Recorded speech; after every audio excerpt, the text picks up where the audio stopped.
महाराष्ट्र में महायुति सरकार ने अपना 1 साल पूरा कर लिया। इस मौके पर राजस्व मंत्री चंद्रशेखर बावनकुले ने सरकार के कामकाज पर बड़ा बयान दिया है। उन्होंने विकास, प्रशासन और नीति सुधारों की उपलब्धियां बताई और साथ ही केंद्र से लेकर राज्य स्तर तक नेतृत्व की खुलकर सराहना की। आइए जानते हैं चंद्रशेखर बावनकुले ने अपनी सरकार की क्या-क्या उपलब्धियां बताई। छत्रपति शिवाजी महाराज और महाराष्ट्र की जनता के आशीर्वाद से बनी महायुति सरकार ने 1 वर्ष पूरा कर लिया है।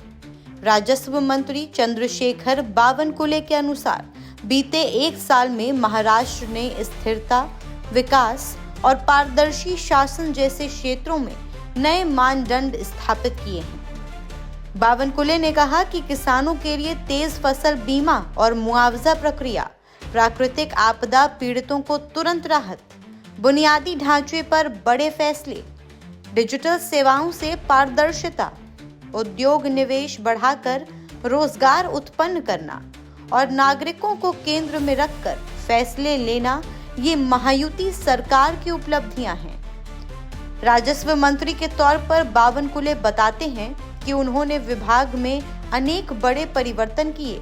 नई रेत नीति, छत्रपति शिवाजी महाराज महाराजस्व अभियान, जीवंत 7/12 अभियान, स्टाम्प शुल्क में छूट, टुकड़ेबंदी कानून खत्म करना, खेत पगडंडी सड़क अभियान, सभी राजस्व सेवाओं को डिजिटल माध्यम पर लाना और अधिकारियों की शिकायतों पर सतर्कता सेल बनाना, ये सब प्रशासन को अधिक प्रभावी बनाने के लिए किया गया।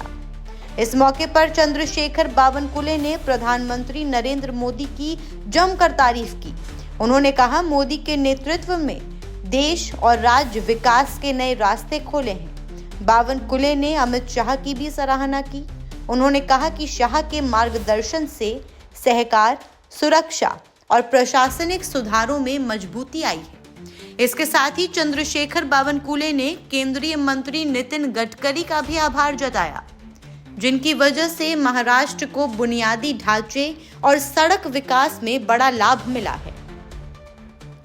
राज्य स्तर पर बावनकुले ने मुख्यमंत्री देवेंद्र फडणवीस की भी प्रशंसा की और कहा कि उनके नेतृत्व में प्रशासनिक निर्णय तेज हुए और विकास योजनाओं को जमीन पर उतारा गया। उन्होंने उप मुख्यमंत्री एकनाथ शिंदे और अजीत पवार की भी सराहना की और कहा कि तीनों नेताओं के संयुक्त नेतृत्व में महाराष्ट्र सतत विकास की दिशा में आगे बढ़ रहा है।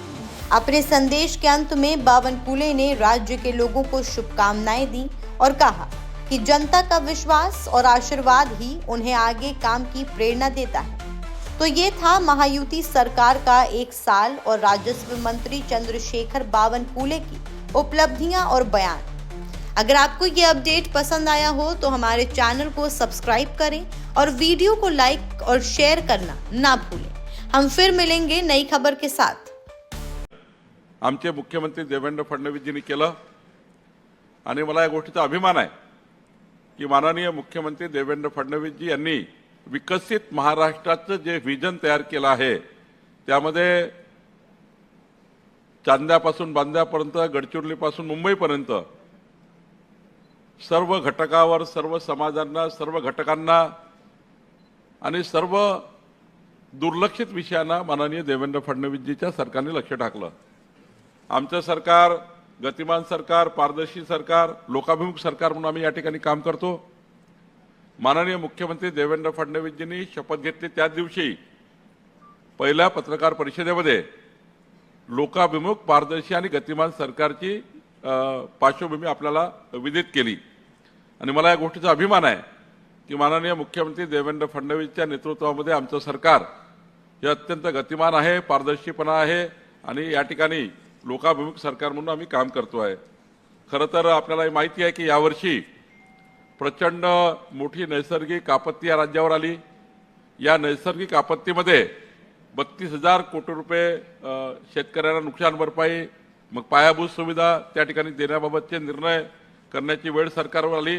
हा अचानक 32,000 कोटीचा बोजा येऊनही माननीय मुख्यमंत्री देवेंद्र फडणवीसजींनी विकासाचा समतोल राखत या महाराष्ट्रामध्ये सर्वच विषयावर त्या ठिकाणी सर्वांना न्याय देत काम केलं। शेतकऱ्यासाठी पीक विमा या ठिकाणी भरपाई देण्याबद्दलही आपण त्या ठिकाणी निर्णय केलेत. पायाभूत सुविधा करता मी सांगितलं की मोठ्या प्रमाणावर विकास निधी या ठिकाणी मंजूर केला. डिजिटल सेवेच्या माध्यमातून पारदर्शकता वाढवण्याचा आपण प्रयत्न केला आहे. उद्योग क्षेत्रातली गुंतवणूक ही देशातली सर्वात मोठी गुंतवणूक महाराष्ट्रामध्ये आहे आणि पुढच्या वर्षीही यावर्षी डावोसमध्ये ज्या पद्धतीनं आपलं प्रेझेंटेशन होणार आहे त्या ठिकाणी आपण मोठ्या प्रमाणावर महाराष्ट्रात गुंतवणूक आणण्याकरता या ठिकाणी काम करणार आहोत. स्थानिक स्वराज्य संस्थाला बळकटी देण्याचेही काम आपल्या सरकारने केलं. कायदा व सुव्यवस्था मजबूत करण्याकरता अनेक निर्णय माननीय मुख्यमंत्री देवेंद्र फडणवीसजींनी घेतलेत आणि तंत्रज्ञान व बळ या नागरिक केंद्रित शासन पद्धतीला प्राधान्य देण्याचे काम आमच्या सरकारने केलं. बंधू भगिनींनो, या ठिकाणी आपल्या सर्व पत्रकार महोदयांनो की आपण या ठिकाणी जर विचार केला तर शेतकरी वर्गात आपण शेतीमध्ये 5 वर्षात 25,000 कोटीची गुंतवणूक करण्याचा जो आपण निर्णय घेतला त्याची सुरुवात आपण केली. मी आताच सांगितलं की 32,000 कोटी रुपये या ठिकाणी जे पॅकेज जे आपण दुष्काळग्रस्ताला दिलं त्याच्याही त्या ठिकाणी आपण अंमलबजावणी केली. मुख्यमंत्री सौर वाहिनी योजना या राज्यामध्ये युती सरकारने सुरू केली होती, पण माननीय मुख्यमंत्री देवेंद्र फडणवीसजींनी सर्वात जास्त बळ आता मुख्यमंत्री सौर वाहिनी योजनेला दिलं. 10,000 कृषी फीडरवर आता ही योजना सुरू झाली आणि 16,000 मेगावॅटचे प्रकल्प सुरू झाले. सोबतच 1400 मेगावॅटचे प्रकल्प हे कार्यान्वित झाले. नानाजी देशमुख कृषी संजीवनी प्रकल्पाला 21 जिल्ह्यातील 7,201 गावामध्ये नानाजी देशमुख या ठिकाणी कृषी संजीवनी योजनेचे प्रकल्प सुरू झाले. महाअॅग्रीचं जे AI धोरण आहे 2025 ते 29 या काळातलं त्याला मंजुरी आपल्या सरकारने दिली.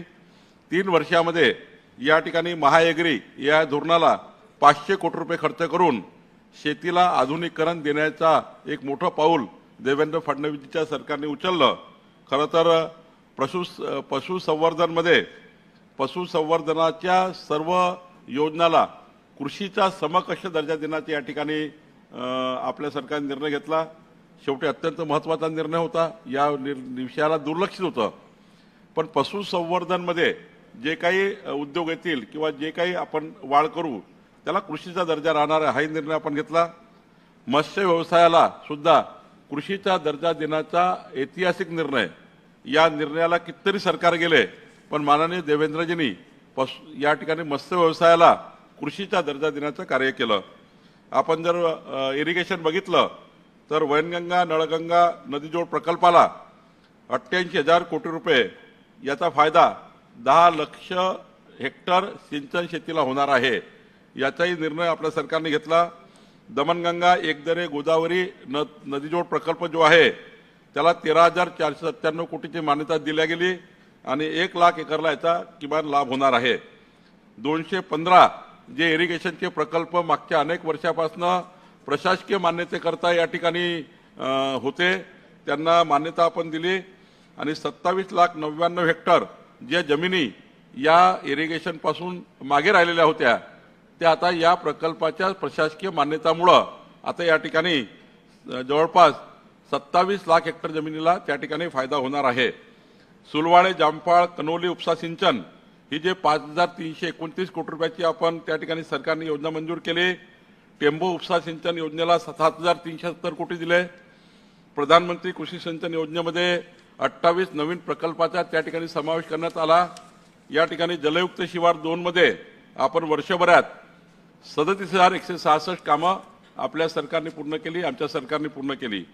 पायाभूत सुविधा जर विचार केला तर पायाभूत सुविधामध्ये महाराष्ट्र सरकारने प्रचंड मोठी उंची या ठिकाणी गाठली. समृद्धी महामार्ग एकतर संपूर्णतः जो खुला झाला, आता गडचिरोलीपर्यंत नेण्याचा तो निर्णय झाला, त्यातनं आता त्याचंही पुढचं काम सुरू झालं. महाराष्ट्र शक्तीपीठ महामार्गाचं पूर्ण नियोजन झालं. काही ठिकाणी लँड ॲक्विजिशनच्या अडचणी होत्या त्या दूर झाल्या. या ठिकाणी काही ठिकाणी अलाइनमेंटच्या अडचणी होत्या त्याही दूर झालेल्या आहे आणि त्यामुळे शक्तीपीठ महामार्गाचं या ठिकाणी काम आता पुढं या ठिकाणी संपूर्ण नियोजन होऊन काम सुरू होणार आहे. वाळवण पोर्ट आणि ऑफशोअर विमानतळ याचंही नियोजन पूर्ण झालं. प्राथमिक संपूर्ण बाबी पूर्ण झाल्या, त्याचंही आता या ठिकाणी काम सुरू होण्याच्या त्या ठिकाणी ज्या त्या ठिकाणी प्राथमिक बाबी आहेत त्या पूर्ण झालेल्या आहेत. पंप स्टोरेज क्षेत्रामध्ये 51 करार झाले. 70,000 मेगावॅट वीज निर्मितीचे करार झाले. 3.83 लाख कोटीचे नवीन गुंतवणुकीचे निर्णय झाले. 1,13,990 रोजगार निर्मितीची त्या ठिकाणी आपण साधारणतः जो उद्दिष्ट ठेवलं होतं ते पूर्णत्वास आपण नेण्याचा प्रयत्न केला आहे. 45,500 मेगावॅटचे अतिरिक्त ऊर्जा खरेदीचे करार आता पुढे झालेले आहेत. सोबत 36,000 मेगावॅटची हरित ऊर्जा निर्माण करण्याचा निर्णय आपल्या देवेंद्र फडणवीस सरकारने केला, आमच्या सरकारने केला. खरं तर 100 गावात सौर ग्राम योजना आपण आणली. त्या ठिकाणी संपूर्ण गाव हे सौर ऊर्जेवर जाणारं असे 100 गावं त्या ठिकाणी त्या कामाला सुरुवात झाली आणि ती गावं आता सौरग्राम होणार आहेत. 15 गावं पूर्ण झाली आहेत आणि बाकीची गावं 31 मार्चपूर्वी आपण सौरग्राम करणार आहोत. सोबतच नागपुरात जी आपली राज्य आपत्ती व्यवस्थापन संस्था आहे ती या ठिकाणी आता काम सुरू झालं आहे. मुंबई आणि डेपो ते गेटवे ऑफ इंडिया मेट्रोला 11ला मान्यता मिळाली आणि आपण बघितलं 23,487 कोटी